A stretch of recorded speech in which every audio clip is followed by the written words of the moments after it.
1045 The Team, 1045theteam.com. Brady and Goss in for Levac today. And on the phone right now, former special teams coach for the New York Jets, now an analyst for SNY. It is the coach, Mike Westoff. Coach, Ryan Fitzpatrick and the Jets, what are your feelings about this? It feels like a bad drama to me. Thank you. That's a bad drama.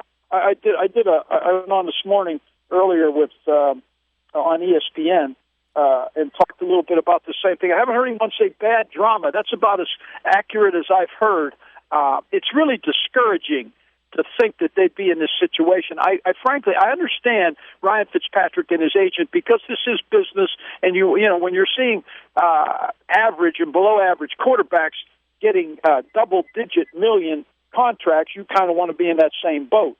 But it's Ryan Fitzpatrick. Come on, Ryan. Let's get on board, and maybe go back and watch that Buffalo film, which I can't imagine that he's watched if he's arguing to this extent.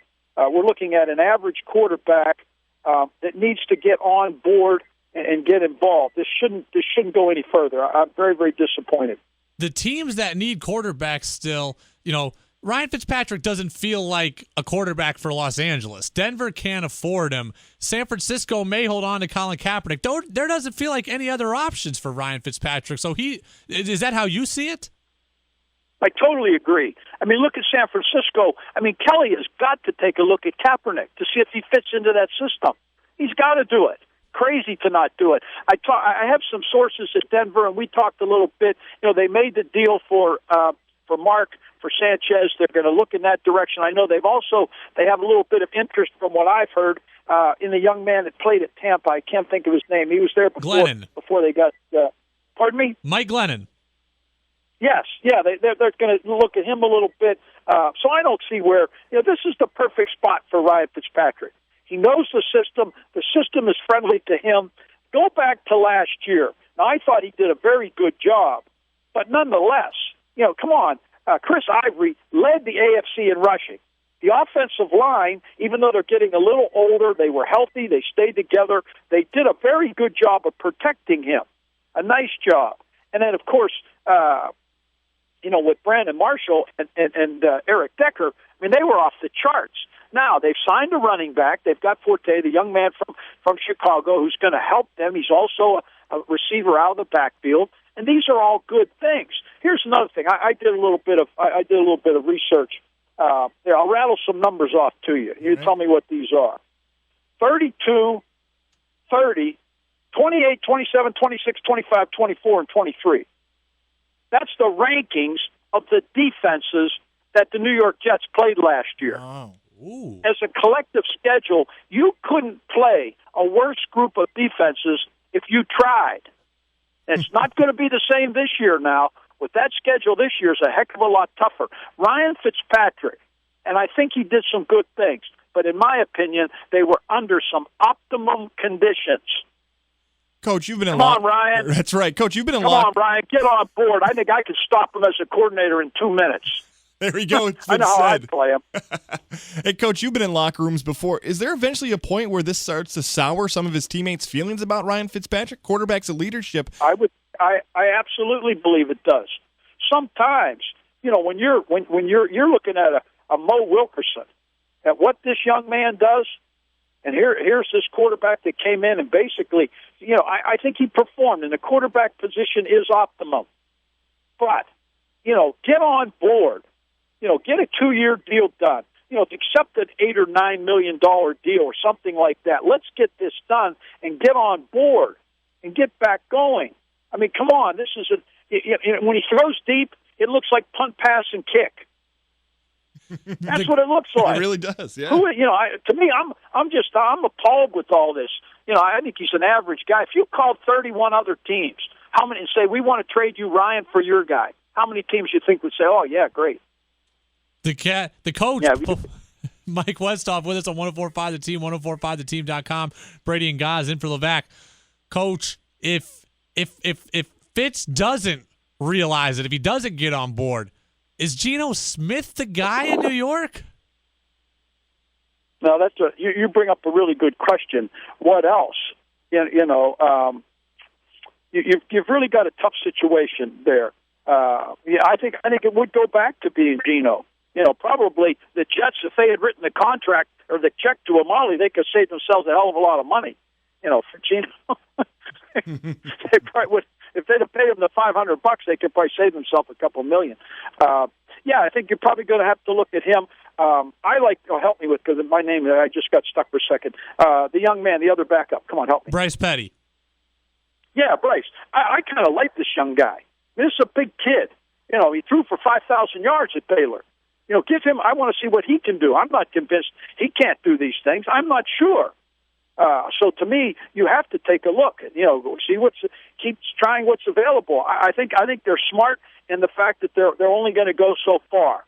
Only go so far. And maybe someone else, whether it's Geno, and I'm not a big Geno guy, I'm just not. Because I think there's some real holes that he has there. But, I think you have to make a decision. These are tough decisions. Right now, last year after the draft, on the air, on our TV show that I'm involved with, I predicted the Jets would win 10 games and go into playoffs. Now, they didn't get into playoffs, but they did win 10 games. They really should have won 11 and should have been in. Right now, if I had to pick, I would probably pick the exact opposite of the 10-6. I might go the exact opposite. Right now, at this very moment, you held my hand over the fire. Now, I want to see what happens in the draft. I want to see how things go. But right now, I'm very, very disappointed. I hated to see the fact that they lost Snacks. And the Giants grabbed them. I think that's an incredible pick. That really is a blow to the Jets. But, they can survive all this. I'm very, very disappointed. And honest to goodness, it's almost like I'm very frustrated with what's going on with this Ryan Fitzpatrick thing. I believe it'll work itself out. I do. I have confidence in that. But I'm very discouraged right now as to what's happening. As a staff here for the New York Jets, there has to be a timeline where they say, okay, we need a decision by now, because you get closer and closer to the NFL draft, then you have to make moves according to whether or not Fitzpatrick's there or not. As a staff, when do you need to find out when Fitzpatrick is finally going to make his decision? That's a really good and tough question. I don't have an exact answer for it. I know you'd sure like to know before the draft, so you could maybe possibly do some finagling in the draft. I don't think that the draft is going to present itself in a way that'll answer your problem. I don't believe that. From what I'm studying, my preliminary studies, I haven't done everything yet, but from what I know, I'd be shocked if there's anything they could do to really solve that problem. So, to me, I don't know. I want to see this get done, but at the same time, I'm not that convinced that Ryan Fitzpatrick is the only quarterback of those guys available that can solve this problem for the Jets.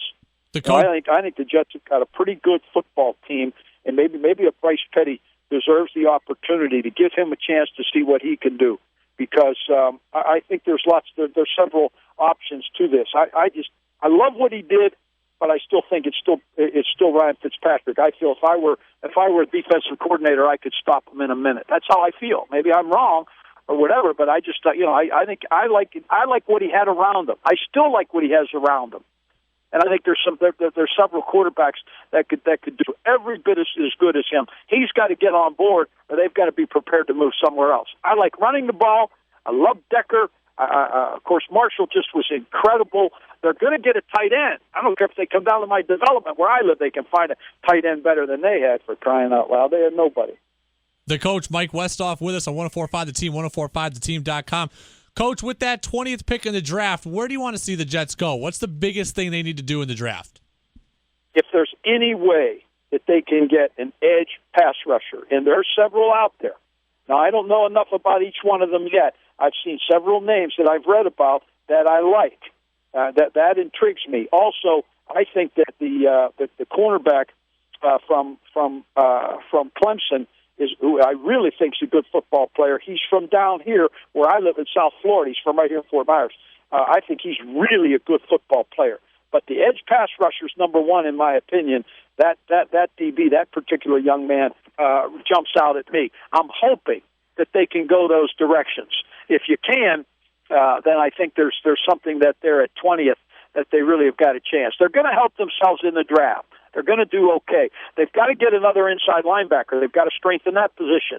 David Harris is getting old. They lost to Mario Davis.